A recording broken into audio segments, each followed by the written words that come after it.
Welcome to the show, good people, and today we start with this. It's a Yamaha R9.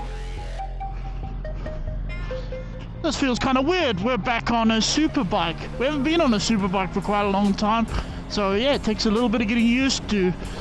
Well, we haven't been on a Superbike for a long time because they haven't really been making Superbikes. However, they did make this. Why is that? The R9 comes from the same family as the naked MT-09. So Yamaha have a motor they're already making, a frame that already has its jigs, suspension and electronics that are already all set up. Really, all Yamaha needed to do to make it a Superbike is design a fairing and lower the handlebars. That's a somewhat cheap and easy job for an R&D team. So initially it feels like a Superbike, which means the foot pegs are pretty high up, the bars are kind of very low down. However, it's not entirely uncomfortable because one thing they do nowadays with Superbikes is they bring the handlebars further in. So you're kind of sitting a little bit more upright, but you can still kind of get down, get your elbows out. You've got a longer room to move around, lots of place to stick your knee in the tank, which is pretty damn good. And something I've learned about Superbikes is that at first you get on it, you kind of go, especially when you're like me, you're now over 40. When you first get on it, you sort of creak your bones, and then it hurts like hell. But after a while, you ride for a bit, you loosen up, you get used to it, and then it's not so bad at all. The motor is pretty much directly off the MT-09, although they have tuned it a little bit differently.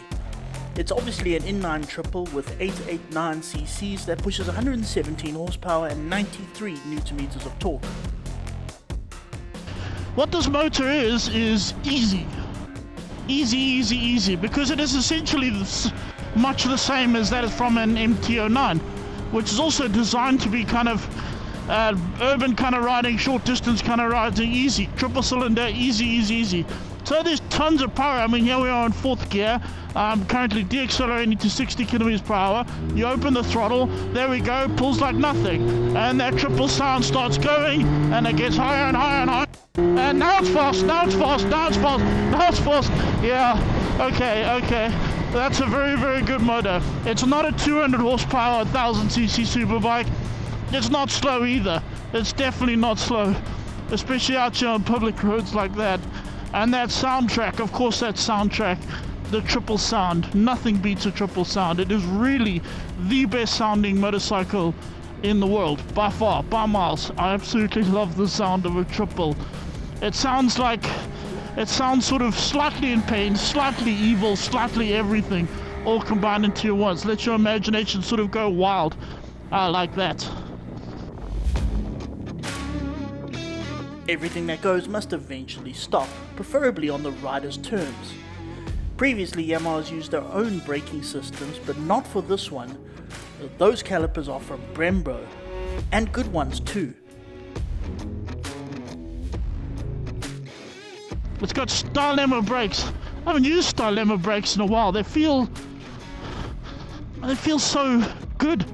I mean, not just in the sense of like stop, you know what I mean? Pull the brakes and come to a halt. Lots of brakes do that. Even the cheapest brakes, well, not the cheapest. I mean, you do get brakes that don't stop at all, but they're very rare and you don't really find them on Japanese motorcycles anymore. But what it means is that it's got a very predictive feel. So you can go into a corner with one finger on the brake and gently pull it, and you can gently, almost immediately, very gently feel the brakes start coming on. So gently there. Now, on many of the smaller brake systems, if you pull it gently like that, it'll do nothing, stop. So nothing, stop. Which is a bit of a problem when you're trying to be kind of accurate, when you're trying to kind of get around a racetrack, you're trying to kind of moderate your braking, especially when you get to sort of the more pro levels and you start doing trail braking. So you start going into a corner and you start releasing the brakes slowly. You kind of need that sort of uniform braking release so that you can control it better. And that's what Stylema does so very well.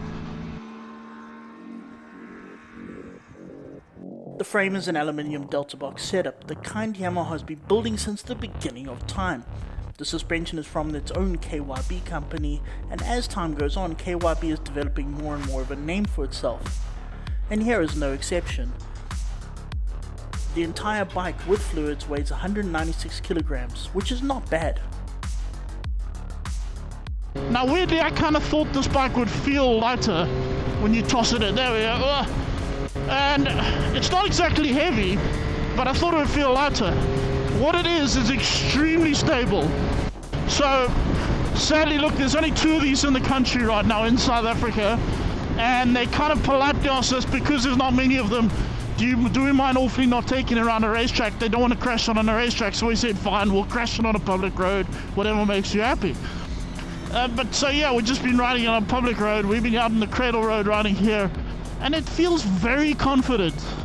It does. It doesn't jiggle or wiggle or all of that. It's got a very sort of confident feeling about it. It's got a TFT dash, of course. It's really easy to read. One thing though is there's a ton of buttons on this handlebar, and they're all kind of confusing. They're a bit artsy. I've only had this bike for 1 day, and I haven't quite figured them all out yet. But that's just one of those things where an owner who spends enough time with it will eventually learn. But I mean, for the little I have tried, it's been pretty good. I mean, it all makes sense. It's got a very cool joystick operation here, and on the other side, it just got a very classy look about it. I quite like that. And then there's the looks, and this bike displays that beautiful Yamaha blue, and like all good sports bikes these days, it has wings. It's got wings, and I don't know if that is stylistic or to really kind of make the bike any better at all.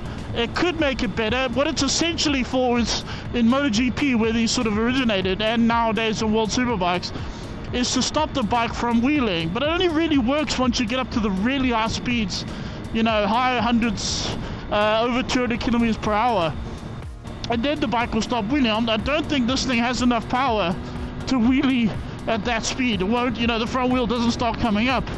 Where it does help though, if you again get into pro braking, is it kind of pushes the front down when you start braking, which means that there's already a whole lot of weight on the front wheel, especially at the end of a long straight, and you can essentially brake a little bit harder because there's already some weight transfer. And it looks cool. We've had a ton of people come up to us, and say that looks cool. But it looks like a Yamaha. Yamahas are generally quite cool.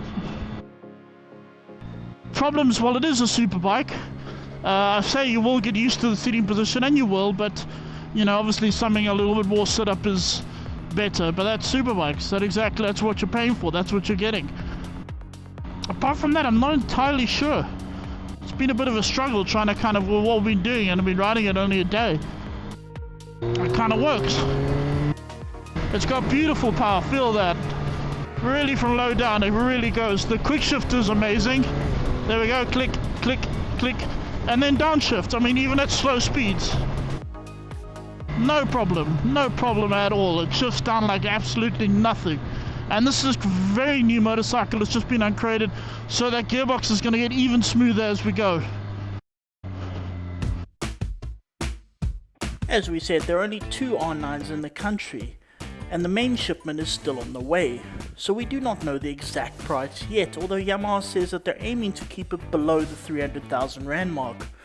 Whatever the price may be, we're happy this bike exists at all. I would rate this better than an R6. Even though the R6 made a bit more power, it was a bit stronger, especially on top end, I suspect it would do slightly better lap times in the hands of a pro rider, because it rev like hell. But in the hands of everybody else, I suspect this would be better. This would work well. This would be a really good motor. And we've been riding around not on a racetrack. I mean, a racetrack's easy compared to this. And it's working. It works well. It looks good, it feels good, it's strong, and it gives you that superbike feeling. I'm really glad. Thank you, Yamaha. Thank you for not abandoning superbikes. Thank you so very much.